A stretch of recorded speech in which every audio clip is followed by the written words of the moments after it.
John, starting with the 31st verse. Now, in the weeks leading up to Easter, I'm going to be taking a passage from each chapter from John 13 through 17. So if you want to get on ahead a little bit and have some sort of idea about what I might be preaching on the next week, you're welcome and encouraged to read these chapters during the week beforehand. But I'm starting with verse 31 today. When he was gone, Jesus said, "Now is the Son of Man glorified, and God is glorified in him. If God is glorified in him, God will glorify the Son in himself, and will glorify him at once. My children, I will be with you only a little longer.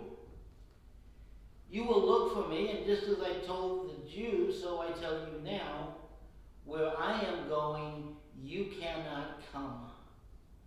A new command I give to you. Love one another. As I have loved you, so you must love one another. By this all men will know that you are my disciples, if you love one another." Simon Peter asked him, "Lord, where are you going?" Jesus replied, "Where I am going, you cannot follow now, but you will follow later." Peter asked, "Lord, why can't I follow you now? I will lay down my life for you." Then Jesus answered, "Will you really lay down your life for me? I tell you the truth. Before the rooster crows, you will disown me 3 times.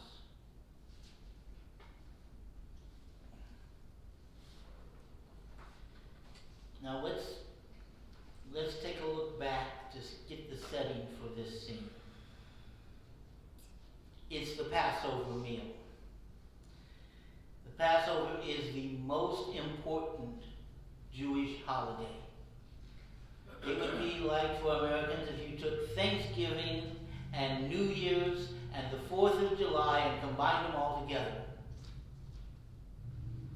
So, this is the big holiday. And Jesus is celebrating it in Jerusalem with his disciples. And they've had the meal. And Jesus gets up. And he goes and gets a towel and a basin of water. And he starts washing the disciples' feet. Now, foot washing is not a custom we have today.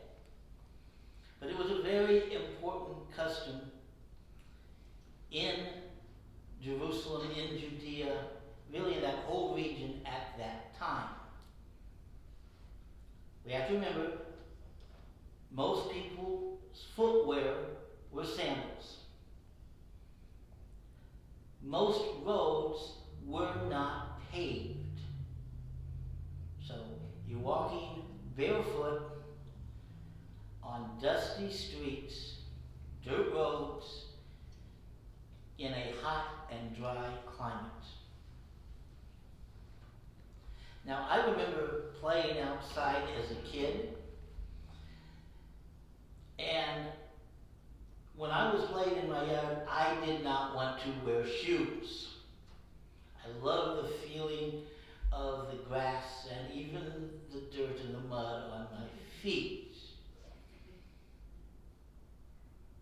My mom, not so much. At least she didn't mind it when I was outside, but when I came in, you stop on the back porch and you wash your feet before you take another step into the house. My first experience of mopping was after walking through her kitchen with dirty bare feet. And it was down on your hands and knees mopping. She didn't get the mop out. So this is something similar.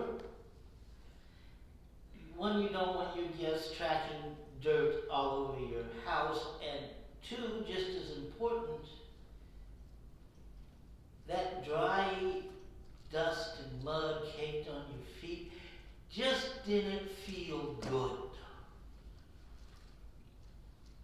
But what did feel good was having someone take a picture of or a basin of cool water and a towel and wiping off all of the dirt on your feet. Now, if they had television back then and Mike Rowe was around, he would have done a dirty job segment on being a foot washer.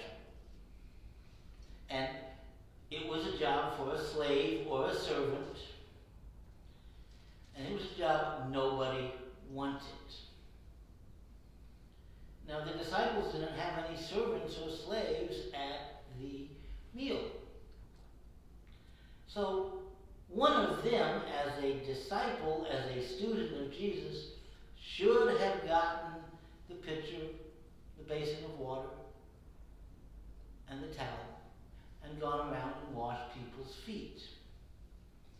But they didn't. They were all waiting for somebody else to do it.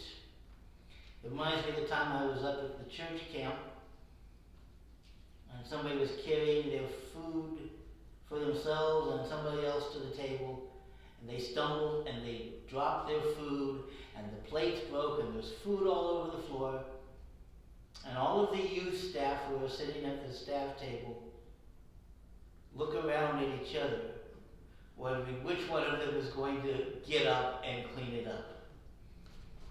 I heard later that at their weekly staff meeting that night, they were all chewed out by the camp director for waiting for somebody else to do what was everybody's job. So Jesus has washed everyone's feet. Now, Judas is still there. Judas' feet got washed by Jesus. Even though immediately afterwards Jesus says, one of you is going to betray me. Now he doesn't come right out and say it's Judas, but he goes, it's the person who I'm going to give bread to, and then he gives Judas a piece of bread. And the other disciples, I was still surprised later when Judas ends up being the one that betrayed him. Go figure. They weren't very quick on the draw. But everything that happens next happens after Judas has left. And he says to his disciples, I give you a new command. Love one another. That's it. Jesus knows this is the last lessons he's going to teach his disciples. And what does he start with? He doesn't start with theology.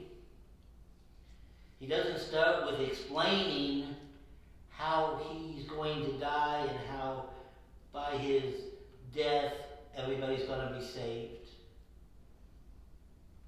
He doesn't talk about substitutional atonement or any of those big words which his disciples wouldn't have understood any better than we do. He says, love one another as I have loved you. Now, how did Jesus just show his love to his disciples? He washed their feet. He did the dirty job. He did the servant's job.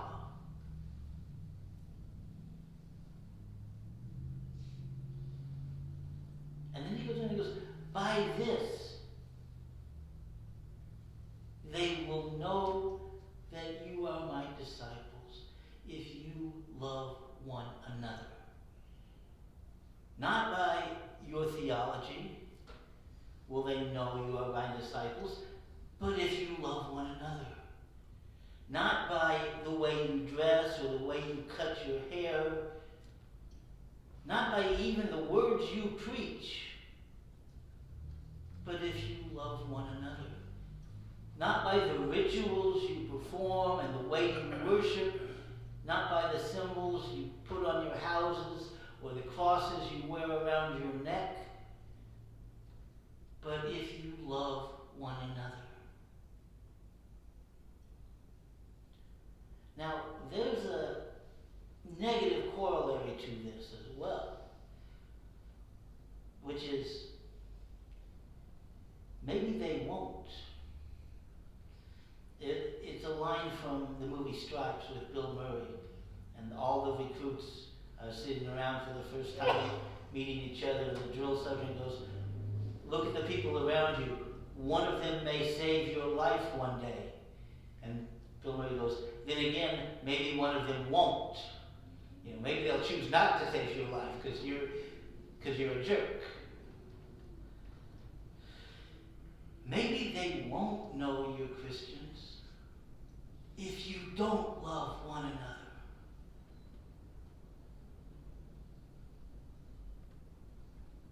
I found this to be true too often. We were talking in Sunday school this morning about how wait staff at restaurant hate working the Sunday lunch rush.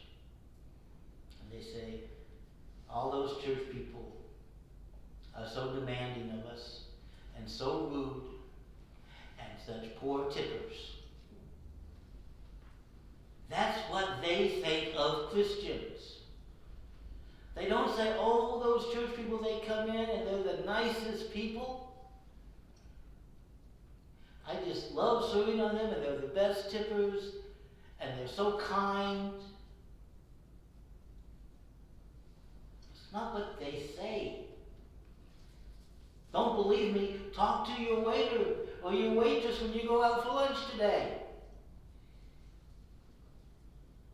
It's the hardest shift to fill is Sunday lunch because it's packed with poor tipping Christians, with demanding customers, churchgoers.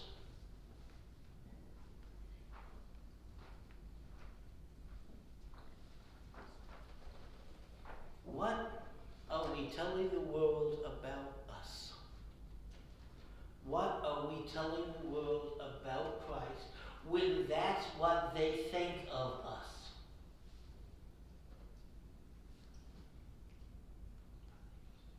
Jesus told his disciples, they will know that you are my disciples by the way you love each other.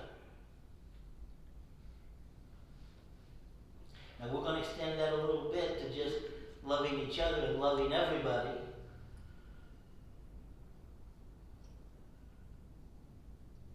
But again, if they're going to know that we're Christians because of how we love, then if we don't love, they won't know.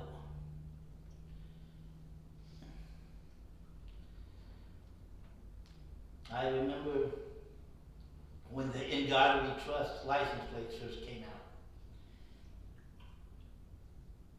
And they were the most popular license plates in the state. State printed thousands of them.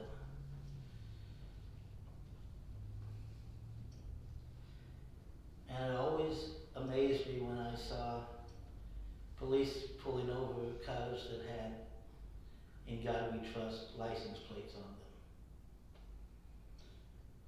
Or the Jesus is my co-pilot bumper stickers. I remember hearing from one police officer who went to my congregation. He said he always wanted to say to them that he was arresting them on suspicion of driving a stolen vehicle. He said, because the license plate and the bumper stickers on this car say that it belongs to a Christian, and you're not driving like one. Especially if it was a road rage incident. He never actually did it, but he said he wanted to. This car must be stolen because the owner of this car is a Christian, and you sure don't seem to be one.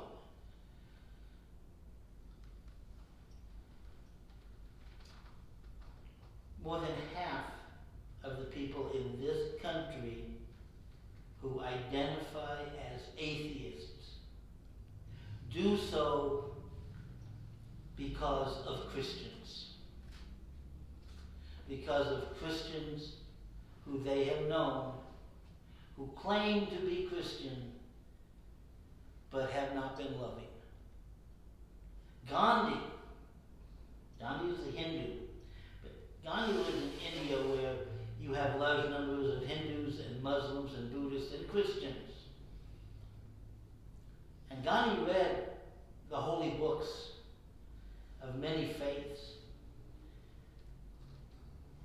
And he was talking once, he said, I was almost persuaded to become a Christian. I read the words of Jesus and I want to be a Christian. And the young missionary pastor goes, well, then why aren't you? And he goes, I've known too many Christians. The words of Jesus and the actions of the Christians I have known don't match up.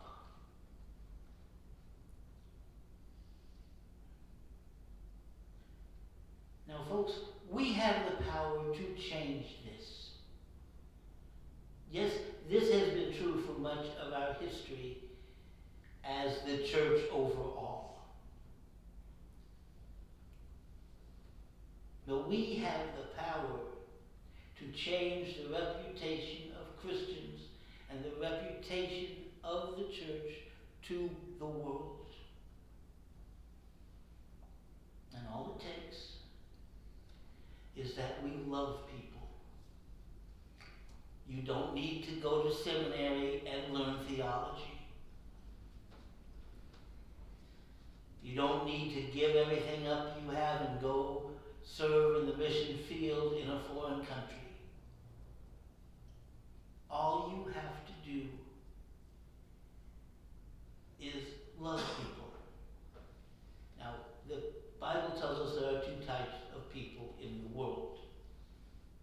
There are our neighbors, and we are supposed to love them. Then there are our enemies, and we are supposed to love them. So, everybody you know falls into one of those two groups. They're your neighbors or your enemies. Love them and let them know that you are a Christian.